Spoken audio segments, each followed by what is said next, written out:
We're now learning, we're continuing in this Sikha of the Lubavitcher Rebbe speech that the Lubavitcher Rebbe gave in Tafshin Nun Beit, I guess right at the end of 1991. You have to look at a calendar, either that or the very beginning of 1992. And it coincided, and that's the topic of this, is the 10th day of Tevet. The 10th day of Tevet is one of the 4 fasts ordained by the rabbis in Judaism. There's one fast day, which is from the Torah, that's Yom Kippur, the Day of Atonement, Day of Forgiveness. There's 4 fasts, and all of them are in connection with the destruction of the temple. And chronologically, the first of these is when the king of Babylon laid siege to Jerusalem. He didn't breach the walls. He didn't kill anybody. He didn't throw, catapult rocks over the walls or anything. He just laid siege to his idea was that no one would come in, no one would get out. He would starve them into submission. So he laid siege, the king of Babylon laid siege to Jerusalem. That began on the 10th day of Tevet. That's the fast. We're fasting right now. Here we are, this is the 10th day of Tevet today. So this fast, in a way, it comes in the middle of the winter, so it's the shortest in time. But in a way, it's the worst of all the fasts from the rabbis, the worst. The fast that was ordained by the Torah, the fast day, Yom Kippur, it's not a bad day. Exactly the opposite. The reason we fast is because it's so high and so holy that it's like the angels. They don't eat, we don't eat. That's a day of forgiveness. God forgives automatically all sins. And that's Yom Kippur. The day itself brings forgiveness for sins. So that's really not a day for something bad that happened. It's not a bad sin. It's in a way, it's sort of a happy day. We don't play music or anything like that. It's not like Shabbat. It's a very deep inner pleasure connection. It's a day that the high priest went into the Holy of Holies, sort of reveals the Holy of Holies of every Jew. It's above eating. So Yom Kippur, the Torah fast day, that's not in these days of misery that we're fasting because of a bad thing that the temple was destroyed. But the other 4 is because the temple was destroyed. Okay, the first of this was the 10th day of Tevet, and in a way that's the worst. Why is it the worst? Because first of all, just the idea that the king of Babylon, which Babylon was like really a decadent, terrible place, and the reason that it was, just one moment, please.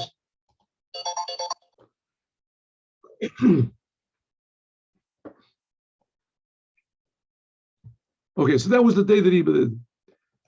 So there's also the day that Nebuchadnezzar made it. Also, Nebuchadnezzar, he made the siege on Jerusalem, and it was only for one reason, to let the Jews know that the reason this terrible thing happened, that the king of Babylon, which was the most depraved and destructive country in the world, the reason that Babylon was able to approach the holy, pure house of the king of the universe, the creator, was because the Jews weren't acting properly. They had the wrong attitude and the wrong ideas and actions and speech, that the Jews should correct themselves.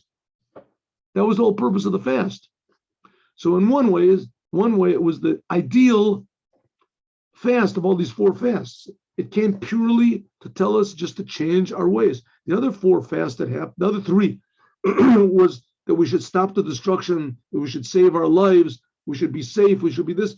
There's other personal considerations. But in this one, the only consideration is get rid of the king of Babylon. How do you do it? By improving your way, treating God like he's the king of the universe. And then the king of Babylon will also treat him like the king of the universe. He won't lay siege to you. This fast was predicted by the prophet Ezekiel. The prophet Ezekiel, God told him to take a wall of, a pan, something like that, of iron, B.R.Z.L. So this is hinted at by B.R.Z.L. That's what this is. Kach lecha Machavat B.R.Z.L, take a piece of iron. And this is the sign that the Jewish people, that the Holy Temple is going to be in siege. B.R.Z.L, iron. Okay, so the Rebbe said, okay, this is relevant to the idea of the 10th day of Tevis.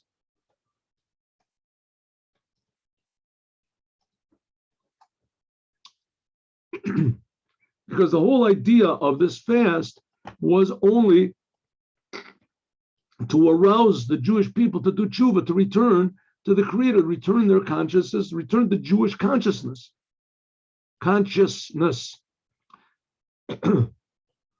That also the walls of Jerusalem should be whole. What does this mean in serving God? It means keeping the completion of the Torah. I am a wall, this is the Torah, in a way of chozek v'toch B.R.Z.L of Kedusha. Even more, and also the intention and the purpose in the this idea of iron in the Beis Hamikdash is that there should be what's called iron of the holy side. Usually iron is not supposed to be used in the Holy Temple. We said that before, that in building the Holy Temple wasn't supposed to be any iron. It says in the Midrash that there's gold, silver, and copper. This corresponds to Abraham, Isaac, and Jacob. Love, this is a Zav, gold, that corresponds to Abraham. Those were used in the Holy Temple, especially in the tabernacle. That corresponds, Zav, that corresponds to Abraham. Kesef, this is Yitzchak. Sometimes it's a little bit different. Sometimes Kesef is Avram. Nechoshet, this is Yaakov. Copper is Yaakov. According to what's known, that also the holy temples also correspond to Abraham, Isaac, and Jacob. Abraham, that refers to, is called a mountain. It says that Abraham took Yitzchak to the mountain. Mountain, that corresponds to Abraham. That's the first temple. Yitzchak, that it says he went to pray in the field. That's the second temple. Yaakov, it says he called it a house. That's the third temple. We can say that gold and silver and copper, that corresponds to the three temples. Also, Zav is the first temple. Kesef, silver, that's the second temple. And copper, that corresponds to the third temple. We'll explain why. The explanation, that by means of Yaakov, which that's the level of copper, which that's the thing of Torah. Abraham is usually loving God, doing good deeds. Yitzchak is prayer, that he went to pray in the field. Yitzchak is gevura, from below to above, that's prayer. And Yaakov, it says, that's the idea of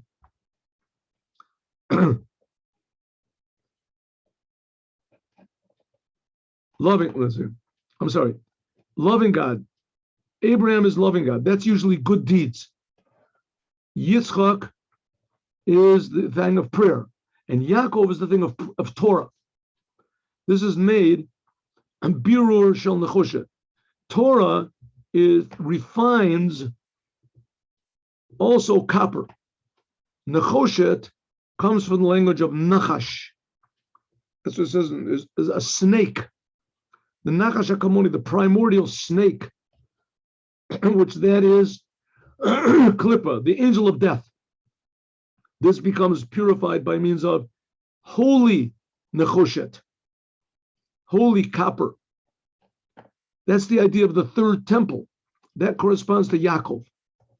So again, Abraham, that's the thing of love, doing good deeds, loving others, bringing God, the love of God into the world.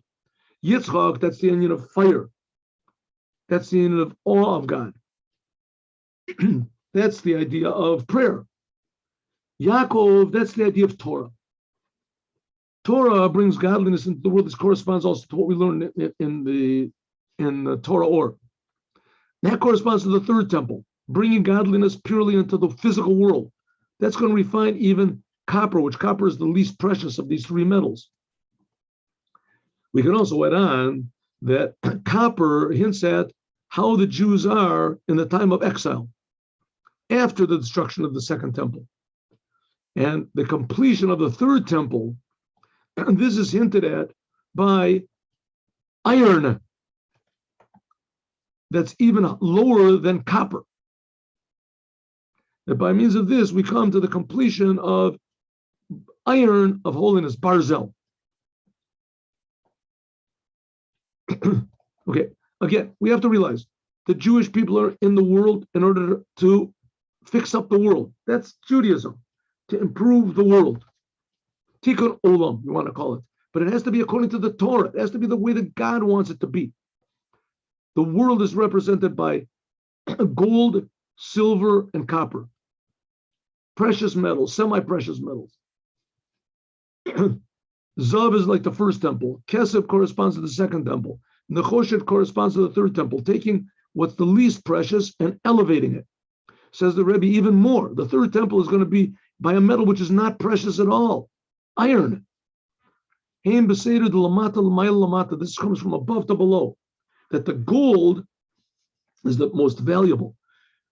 Silver is below gold. Copper is below silver. This hints at the letters of them. The first letters, this is written in here. This is written, hinted at in different places. Also, the brother of the Maharal of Prague, Geras Atil. Okay, other places where they bring down these initials of these words. Zav, Zion, Hey, Base. Second, excuse me. Here. Oh. Zav is, it shows on three different types of charity that are given. Three different types of charity. Zav, this is the first temple that was complete, the highest. Ze, oh, I'm sorry, I skipped a little bit. Skipped. Okay, it's the same thing. Ze anoten bari. This is one who gives charity when he's healthy. Ze anoten bari. Zav, ze hanoten bari, zav. Kesef is a little bit lower level, and also a lower level of charity. This is like when a person gives when he's sick. This is like the second temple, that it was missing 5 things. It was missing the tablets, it was missing the ark and the covering of the ark, and the breastplate didn't work, it didn't have the same holiness. And therefore it says Kesef. Kesef is the first letters, what?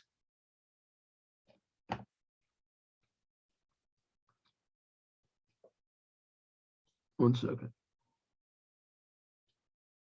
Excuse me. Something is missing over here. Oh, ki sheyesh sakanat pachad. See, it's missing. Therefore, it says ki she. It should be ki sheyesh. When there is sakanat pachad, when there is a fearful danger. When a person is sick, so he says, I'll give charity. I'll give charity now. That's a little bit lower level. When there is a fearful danger.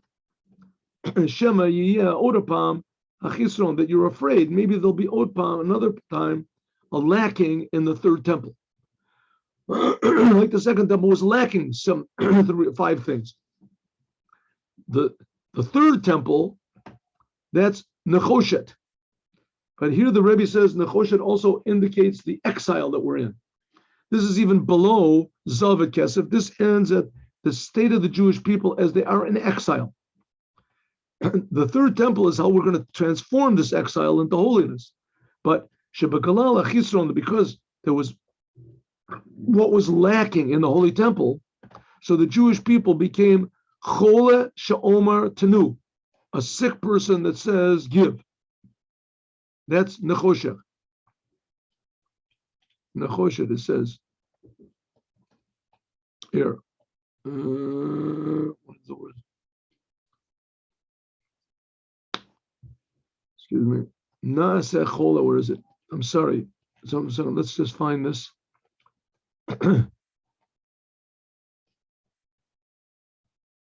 Nechoshet.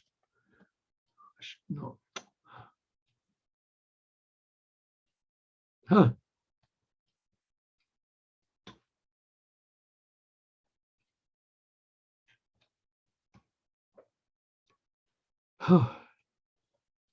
Here, Rosh Tevis, here it is. Nechoshet.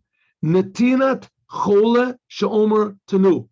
This is the giving of a sick person that says you should give after I die. That's what it means. Tenu, give after I die.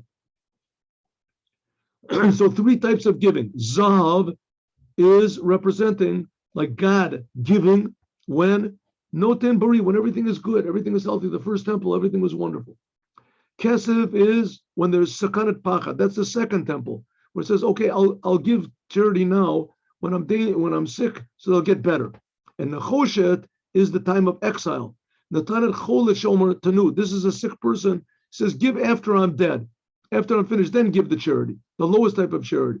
Says that's the type of when we're in exile now.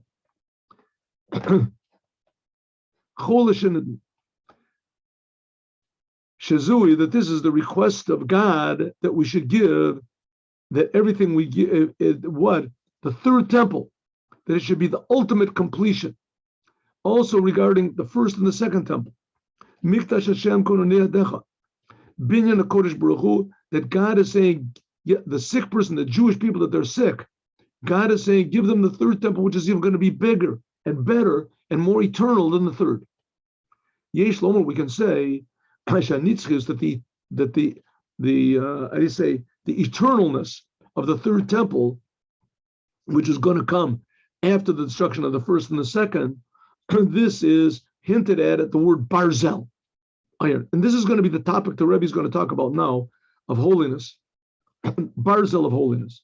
Okay, so let's just make a small summary over here. The first temple was destroyed, the second temple was destroyed, and now we've been almost 2,000 years of exile. Says the Rebbe, the first temple was destroyed by iron, B.R.Z.L. The second temple was destroyed by iron, B.R.Z.L. The third temple now we're in, right?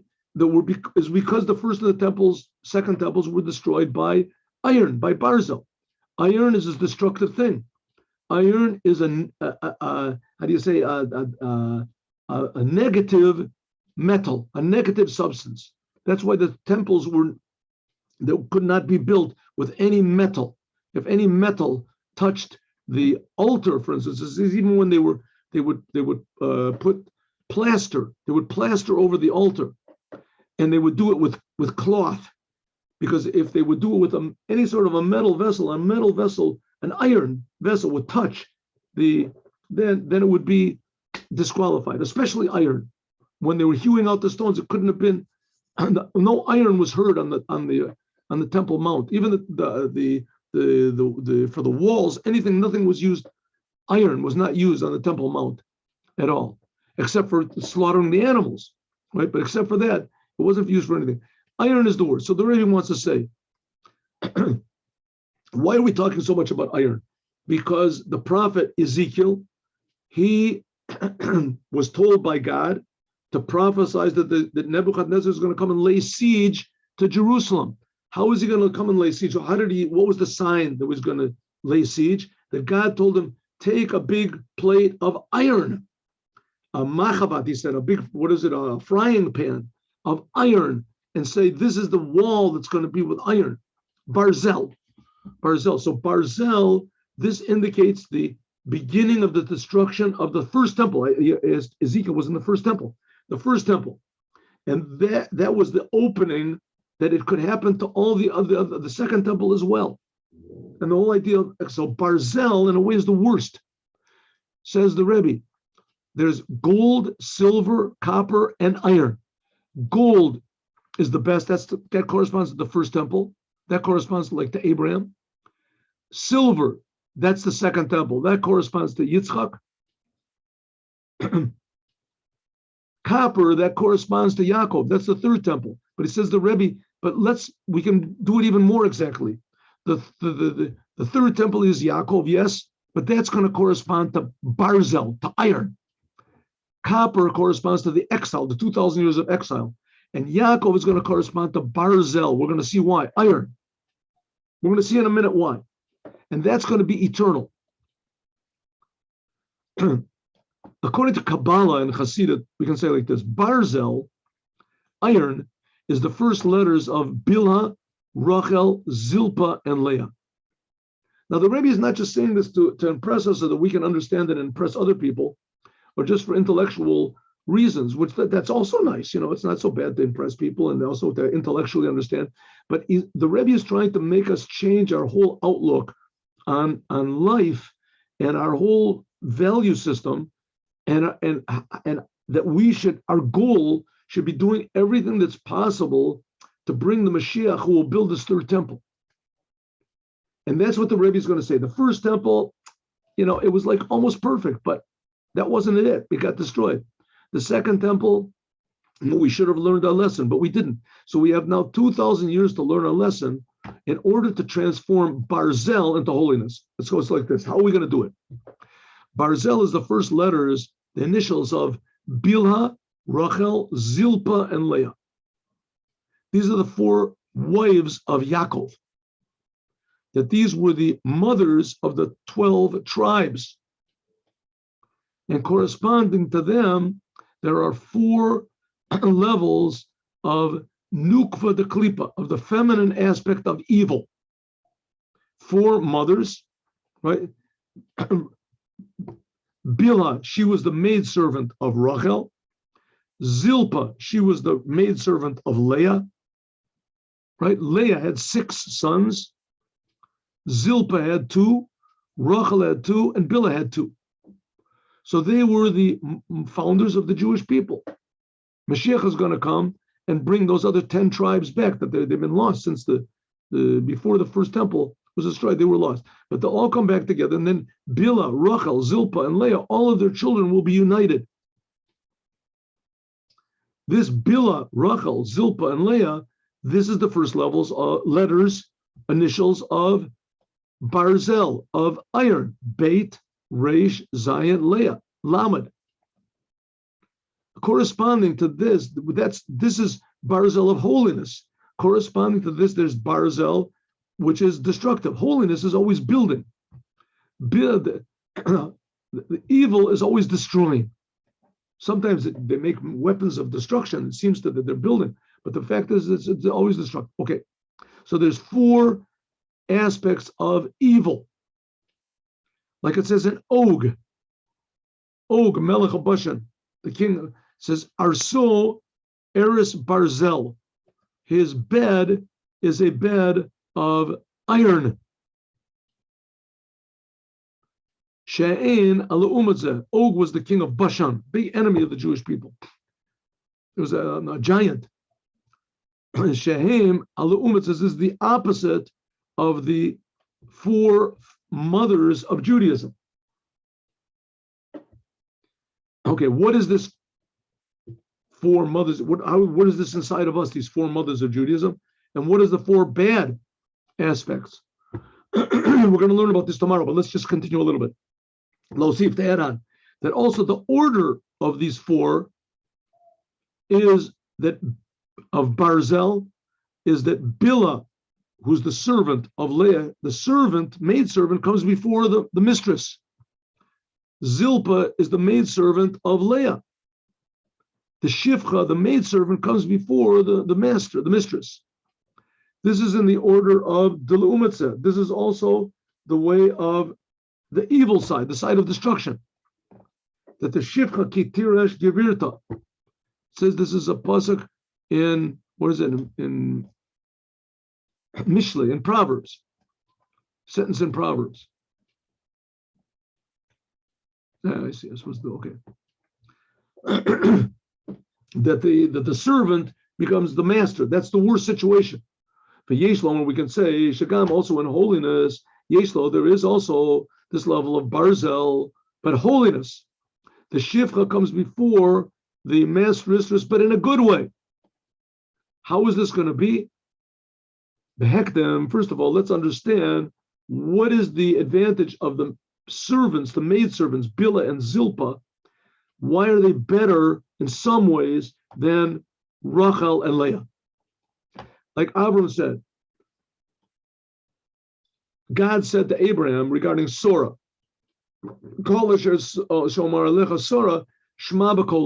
right? Sora wanted to evict Ishmael from the house, and Abraham didn't want it.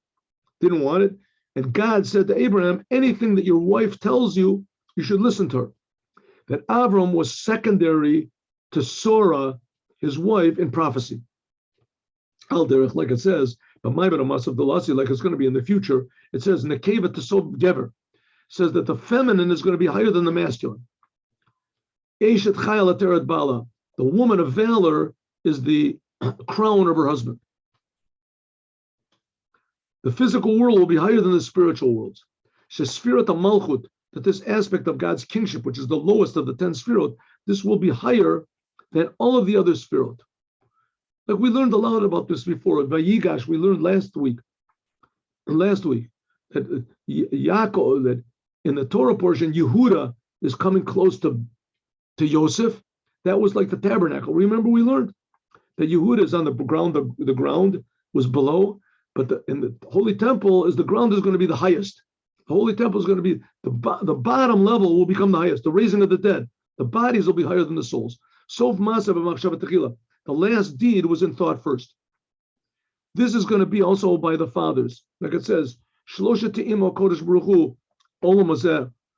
God gave 3 people the taste of the world to come. Avram, Yitzchak, and Yaakov. Like it says, Ba Kol Mikol Kol. Similarly, it regards to the maidservants and regarding to their mistresses. Bila comes before Rachel, Zilpa, Lifnei Leah. This indicates how it's going to be in the future, that the lowest levels are going to be greater than the highest levels, and we'll continue in this, God willing, tomorrow. We're now in the beginning of the 5th paragraph. We'll begin tomorrow, God willing, and understand this. Let's just do a Yom Yom.